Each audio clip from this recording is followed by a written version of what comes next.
नमस्कार दोस्तों। आज फिर हम आपके लिए एक बहुत अच्छा वीडियो लेकर आए हैं जो कि डेट सेक्शन के ऊपर है। आज हमारे पास में एक रेडमी का Y3 मोबाइल आया हुआ है जो कि बंद कंडीशन में है और ये गिरा हुआ मोबाइल है। देखिए इसका फोल्डर भी पूरा फूटा हुआ है। तो हमें पहले इसे ऑन करना है, उसके बाद हम इसमें फोल्डर डालेंगे। तो चलिए हम इसे ऑन करने की कोशिश करते हैं। देखिए सबसे पहले हम बैटरी की वोल्टेज चेक कर लेते हैं।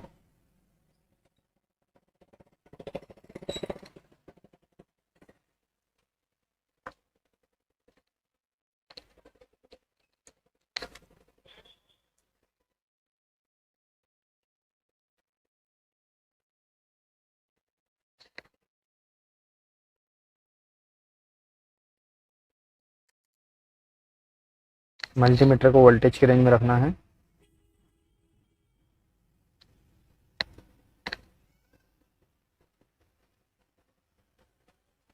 देखिए इसमें 3.64 मतलब हमारा मोबाइल ऑन हो सकता है, इतना वोल्टेज है।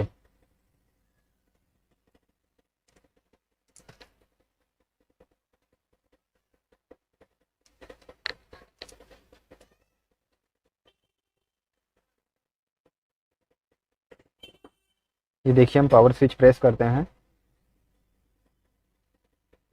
लेकिन कोई रिस्पॉन्स नहीं है। चलिए एक बार चार्जिंग लगा कर देख लेते हैं।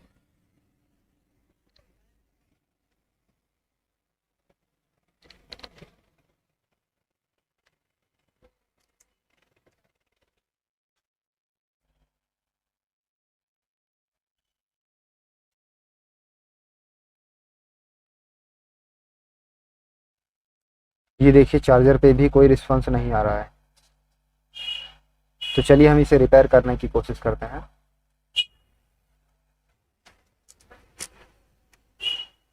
तो पहले हम इसमें सॉर्टिंग चेक कर लेते हैं वीबेट वाली लाइन पर।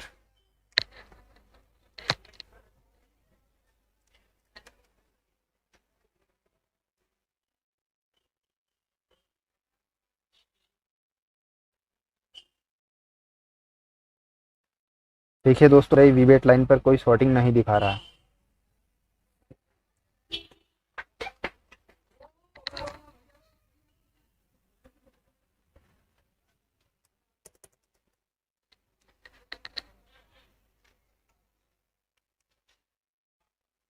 दोस्तों अब हम इसमें वीपीएच वाली लाइन पर चेक कर लेते हैं उसमें सॉर्टिंग है या नहीं।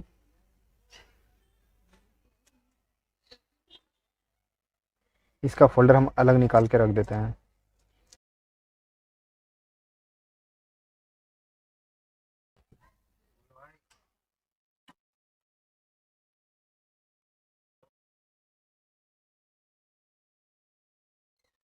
इसका जो मदरबोर्ड है हमें अलग निकाल लेना है।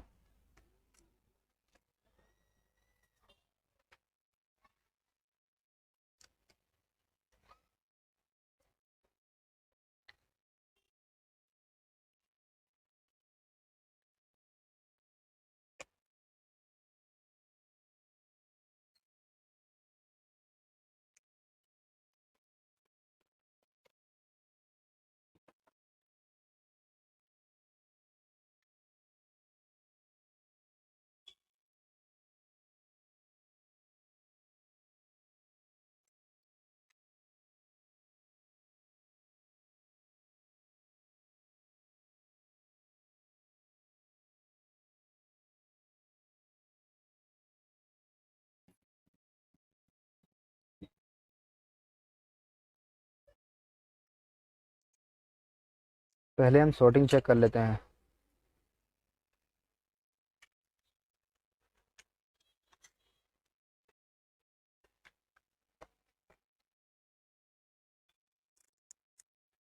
मल्टीमीटर को बजर की रेंज पे रखना है।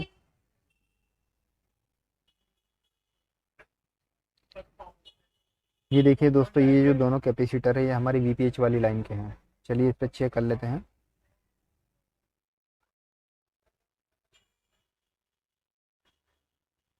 ये देखिए दोस्तों वीपीएच वाली लाइन में भी कोई सॉर्टिंग नहीं दिखा रहा है। तो अब चलिए अब हम इसे डीसी पावर पे कनेक्ट करके और देख लेते हैं। देखिए हमने डीसी पावर सप्लाई को 4.2 वोल्टेज और 2.5 एम्पियर पे रखा हुआ है। चलिए अभी से हम कनेक्ट कर लेते हैं मोबाइल को। हमने पावर स्विच को प्रेस किया और छोड़ दिया है इसको, तो ये 50 55 60 से आगे नहीं बढ़ रहा है और यहाँ पे आके रुक जा रहा है। ठीक है, चलिए अब हम आगे चेक करते हैं।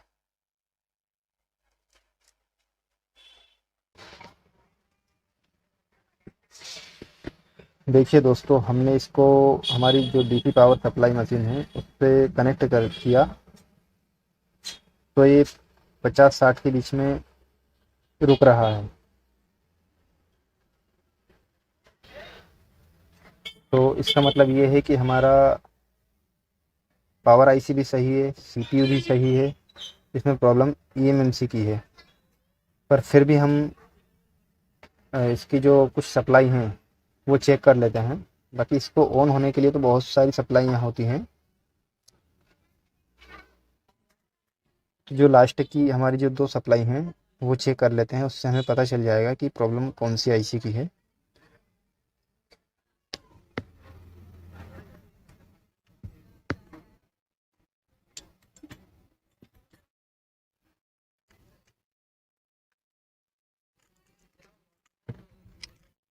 दोस्तों हमें इसे अलग कर लेना है, हमें इसमें चार्जर लगाने की ज़रूरत लगेगी। तो चलिए हम इसमें चार्जिंग पिन लगा लेते हैं। जी देखिए, अब हमें सबसे पहले इसमें वीपीएच वाले जो वोल्टेज हैं एक बार वो चेक कर लेते हैं। हालांकि वो बन ही रहे हैं, तभी डीसी पावर का जो रीडिंग है वो 60 पर जाके रुका है। जो हमने मल्टीमीटर को वोल्टेज के रेंज में रख लिया है, हमें यहाँ चेक करना है। ये देखिए 3.22 जो कि सही है।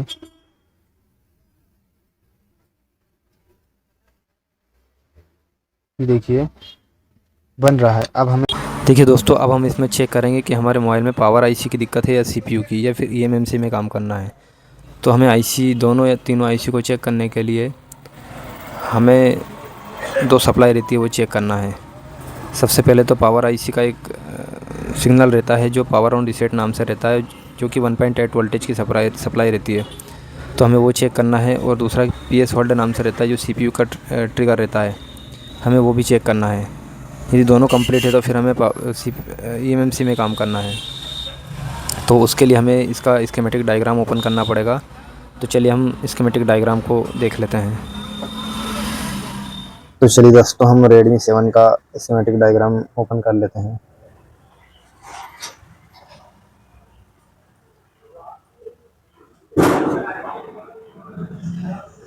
देखिए आ गया Redmi 7।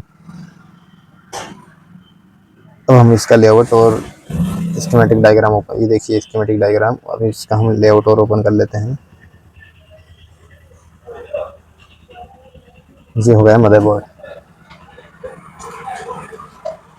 अब हम इसमें 2 सप्लाई चेक करेंगे। एक तो पावर ऑन रीसेट, जो कि पावर आईसी से सिग्नल जाता है सीपीयू को जब पूरी सप्लाई जितनी भी है सब कंप्लीट हो जाती हैं। उसके बाद में पावर आईसी सीपीयू को पावर ऑन रीसेट का सिग्नल देता है। इसका मतलब ये है कि पावर आईसी की पूरी सप्लाई ओके कंप्लीट हो गई है। वो सीपीयू को एक सिग्नल देता है कि अब जितनी भी बक कंट्रोल सप्लाई थी, जितनी भी सप्लाई थी सब कंप्लीट हो गई हैं, अब आप पावर होल्ड करवा दीजिए। तो जो है सीपीयू वापस से ट्रिगर देता है पावर पीएस होल्ड का, वो भी 1.8 वोल्टेज का रहता है। फिर जो है हमारा मोबाइल ऑन होता है। तो हम पहले पावर रीसेट वाली सप्लाई देखेंगे 1.8 वोल्टेज की, कि वो कहाँ है, कौन से कैपेसिटर पे, और हमें चेक करना है। लेकिन दोस्तों ये यदि पावर ऑन रीसेट यदि कंप्लीट है तो समझिएगा कि हमारी पावर आईसी ओके है। मतलब दोस्तों ओके का मतलब उसकी कंट्रोलिंग सप्लाई जिससे भी मोबाइल ऑन होता है वो सारी सप्लाई कंप्लीट है।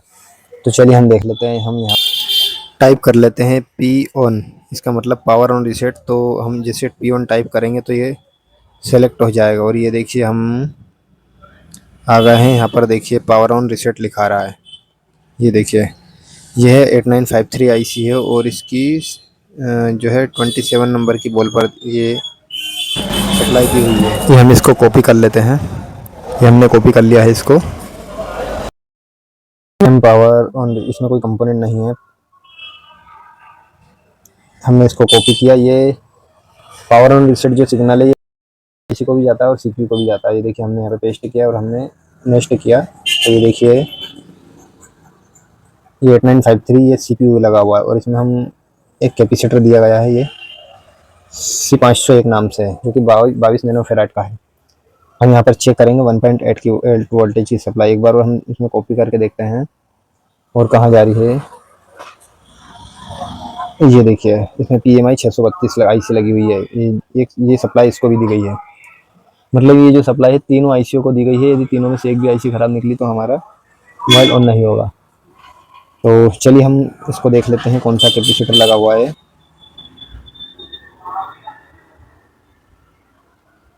ये देखिए C0501 नाम से, ये हमने इसको कॉपी कर लेते हैं और अब हम देखते हैं इसको कहाँ लगा हुआ है। इसकी लोकेशन देख लेते हैं।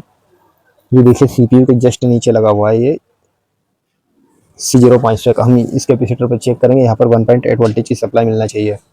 यदि सप्लाई मिलती है तो हम मानेंगे कि जो मोबाइल को ऑन करने के लिए सप्लाई जितनी होती है सब कंप्लीट है।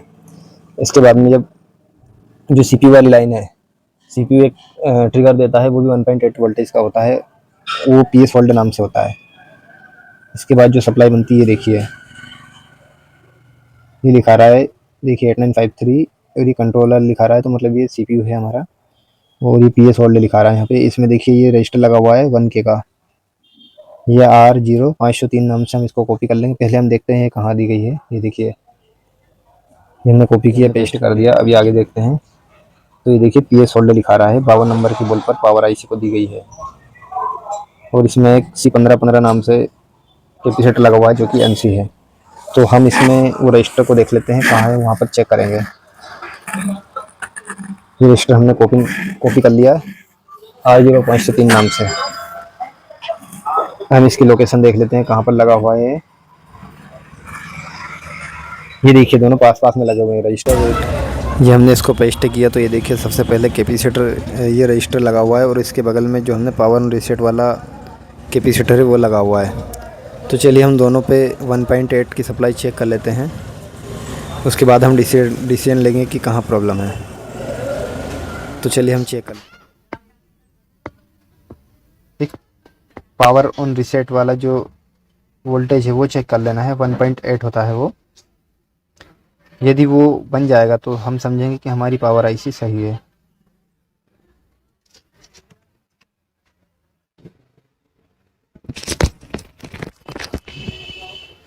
देखिए हमें मल्टीमीटर को 20 वोल्ट की रेंज में रखना है और हमें ये वाले कैपेसिटर पे चेक करना है। ये पावर ऑन रीसेट वाली लाइन है। देखिए दोस्तों हमें 1.8 मिल रहा है जो कि स्टेबल है, बिल्कुल सही है। ये वाली लाइन यदि सही है तो हमारी पावर आईसी सही है। ये वाले जो वोल्टेज वाली लाइन है PMI 632 में भी जाती है, CPU में भी जाती है। यहाँ पे 1.8 मिल रहा है, इसका मतलब हमारी पावर आईसी सही है। अब हमें उसमें एक PS होल्ड नाम से एक ट्रिगर रहता है, वो चेक कर लेते हैं जो कि CPU का रहता है।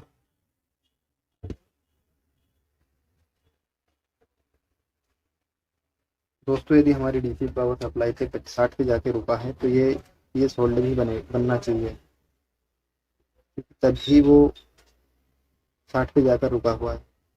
मैं ये वाले रजिस्टर पे चेक करना है, यहाँ पे भी 1.8 आना चाहिए। ये देखिए दोस्तों यहाँ पर भी 1.8 आ रहा है, इसका मतलब हमारा CPU और पावर फिलहाल सही है। अब हमें EMMC की ओर काम करना है। देखिए मैं आपको बता देता हूँ।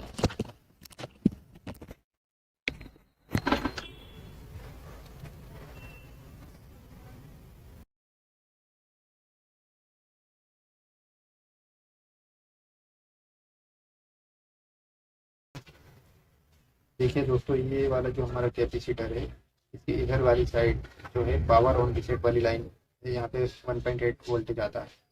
इसके जो साइड वाला रजिस्टर है ये PS होल्ड वाली लाइन है, यहाँ पे भी हमें 1.8 आना चाहिए, जो कि आ रहा है।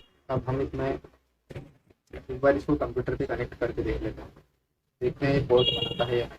तो बनाता है तो ऑटो पोर्ट बना रहा है या सीरियल पॉइंट से। चलिए वो चेक कर लेते हैं। डीसी पावर से हमें चेक करने पे एक आइडिया आ गया था कि इसमें ईएमसी की प्रॉब्लम है। अब हमें मल्टीमीटर से भी पता चल गया कि हमें ईएमसी की तरफ ही काम करना है। तो हम एक बार और कंफर्म कर लेते हैं कंप्यूटर में कनेक्ट करके ये पोर्ट बनाता है या नहीं। चलिए एक बार चेक कर लेते हैं। देखिए दोस्तों, मैं इधर कनेक्ट कर रहा हूँ इसको। देखिए दोस्तों, मैंने इधर कनेक्ट किया और ये इसने ऑटोमेटिक पोर्ट बना लिया है। मैंने कोई ईडीएल पॉइंट इसमें ईडीएल टेस्ट पॉइंट को टच नहीं किया और ये ऑटो पोर्ट बना रहा है फिर भी। देखिए एक बार फिर मैंने वापस से निकाल लिया है, फिर वापस से केबल लगा रहा हूँ। ये देखिए दोस्तों, इसमें जैसे यूएसबी कनेक्ट करता हूँ डायरेक्ट पोर्ट बना रहा है।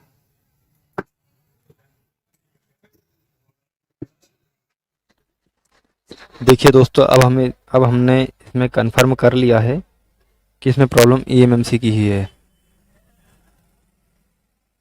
क्योंकि ये जो ऑटो पोर्ट बन रहा है ये सीपीयू का पोर्ट बन रहा है। यदि ईएमएमसी में कोई दिक्कत रहती है तो सीपीयू अपना खुद का पोर्ट बना लेता है, ऑटो पोर्ट बना लेता है डायरेक्ट बिना आइडियल पॉइंट को टच किए। यदि वो पोर्ट बनता है तो सीपीयू का पोर्ट है। तो अब हमें इसमें एक बार ईएमएमसी को रिवॉल्व करके देख लेते हैं, नहीं तो फिर इसमें प्रोग्रामिंग का काम है। पर क्योंकि ये गिरा हुआ मोबाइल है इस वजह से हमें एक बार इसे रिवॉल्व करके देख लेते हैं, हो सकता है हमारा प्रॉब्लम सही हो जाए।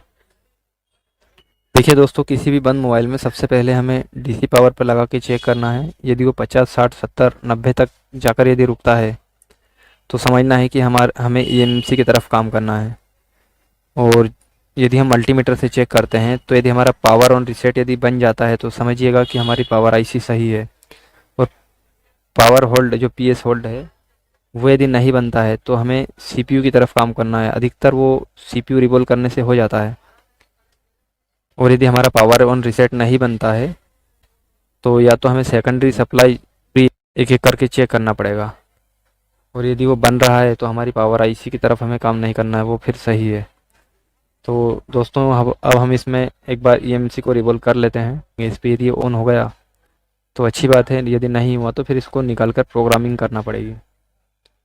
दोस्तों, हमारी ईएमसी के लिए भी वोल्टेज होते हैं VCC, VCC Q 1.8 2.8, जो कि हमें पावर आईसी से मिलते हैं। यदि वो भी नहीं मिलेंगे तो हमारा मोबाइल ऑन नहीं होगा। दोस्तों, मैं सॉफ्टवेयर का काम नहीं करता हूँ, तो चलिए हम इसको एक बार रिवॉल्व करके देख लेते हैं।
देखिए दोस्तों, हमने इस एमएमसी को हल्का सा हिट करके टहला दिया है।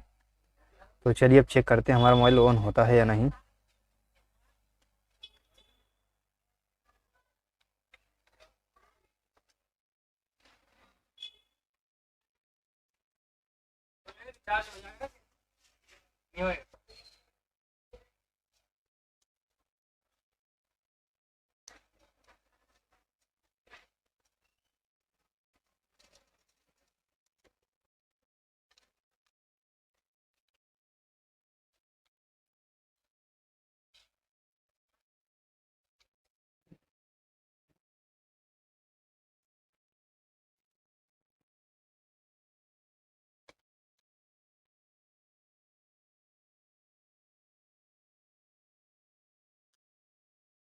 ये दोस्तों, हम इसमें नया फ़ोल्डर लगाकर चेक कर लेते हैं।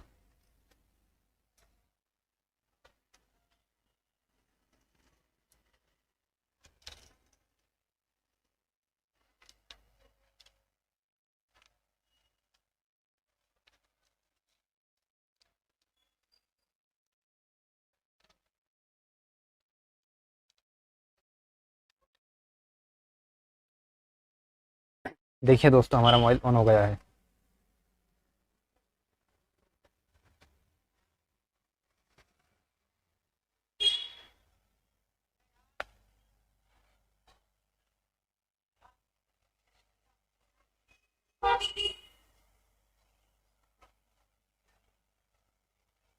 ये मोबाइल ऑटो पोर्ट बना रहा था, तो हर एक कंडीशन में ऐसा नहीं होता है। हर एक मोबाइल हर बार ऐसा नहीं होता है कि आप एमएमसी को हिट किया और मोबाइल ऑन हो गया।